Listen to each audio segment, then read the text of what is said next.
What you believe yourself to be nothing more than a mask domesticated by the system. Behind it lives your rawest truth, ignored for years. In this video, you'll discover why knowing yourself is the most uncomfortable libertine act of all. Stay until the end to understand why freedom begins when you stop pretending. From the moment you open your eyes for the first time, the world begins telling you who you should be. You don't notice it. At first, it feels natural. You are rewarded when you smile, corrected when you cry, molded when you dream differently. The identity you believe you have does not come from you. It is built from scraps of other people's expectations. The system, the family, the culture. Everyone has placed something on you. A duty, a form, a costume. We grow inside a mask we call self. An edited version, tolerated by the environment. We learn to obey without realizing we are obeying. We smile when we want to scream. We say yes when we want to run away. Carl Jung called it the persona, the social facade we use to function in the world. It is not false, but it is not complete either. It serves a function. But when you confuse it with who you truly are, the inner fracture begins.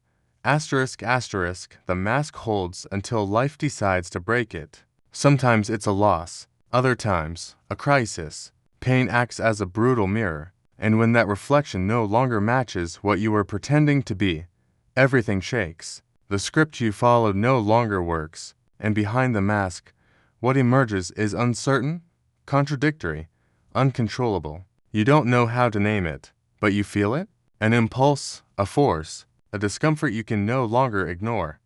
And that's when the shadow appears, not the darkness of evil, but everything you were forced to hide. Repressed impulses, desires that didn't fit, anger you were taught to silence, sensitivity mistaken for weakness. What you deny in yourself doesn't disappear, it hides, and from the shadows, it acts. It sabotages your relationships. It pushes you into the same mistake again and again. It appears when your guard is down, in the outburst you don't understand, in the escape without reason, in that nameless sadness that never leaves.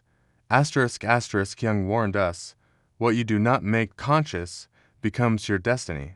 The shadow is not a punishment. It is a part of you demanding to be seen. It's not about celebrating it or condemning, idly recognizing it, because what you reject controls you. But what you integrate frees you. Knowing yourself is not a pleasant conquest. It is a rupture with comfort, a leap without a safety net into what truly lives inside you. And the price is high. But there is no freedom more real than stopping obedience to a script you never wrote. The path to self-knowledge becomes even more complex when you discover you are not one single thing. Within you coexist parts that contradict each other. One part wants stability, another needs chaos. One seeks approval, another longs to rebel. There is no fixed self. There is a psyche in constant conflict, shaped by years of conditioning, forgotten trauma, and unspoken aspirations. The system demands coherence, but you are a mixture of impulses, contradictions, and desires that don't always align. And that is not a flaw.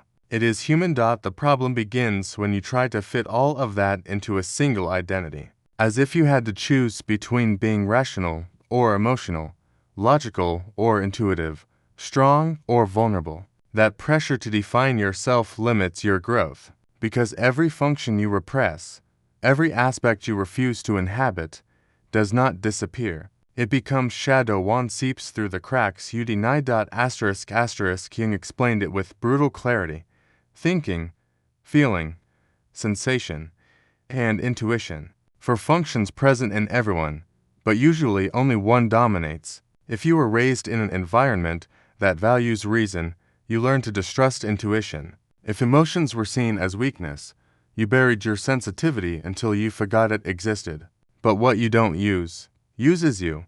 The inferior function, the one you ignore, waits, and when it appears, it does not do so gently. It comes with force. It breaks you, and it forces you to see. The extreme thinker explodes with an emotion he cannot name.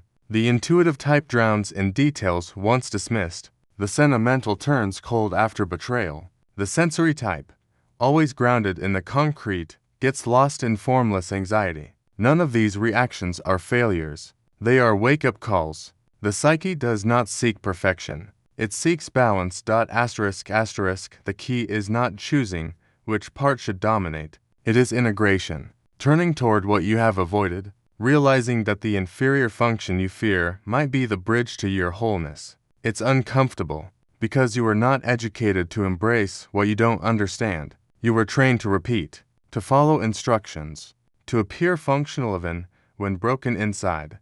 Fragmentation ends when you stop denying what lives within you. Not when you change, but when you allow yourself to be more than you've ever been, without asking permission, without apologizing. The greatest deception of self-knowledge is believing that understanding is enough. Reading, analyzing, interpreting, naming your wounds, explaining your patterns, justifying your fears. That is not transformation. That is ego disguised as clarity. Real change does not occur in the mind. It happens in practice, in how you choose to act when no one is watching, in what you do when the automatic impulse returns and for once. You respond differently. That is where freedom begins. Jung made it clear.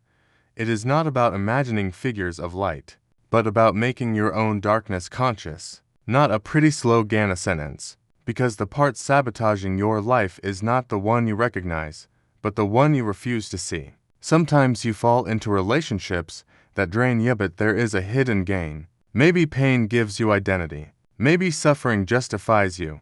Maybe being the victim protects you from responsibility. And until you accept that, you will keep circling the same patterns, repeating the same story with different names. The system knows this. That's why it feeds you distractions, exhausting routines, artificial goals, digital validation, all designed to keep you from looking inward. Because if you did, you would see that none of it was necessary, that you never needed external approval to feel worthy, that obedience only breeds anxiety, that the price of authenticity is high but the price of pretending is infinitely worse.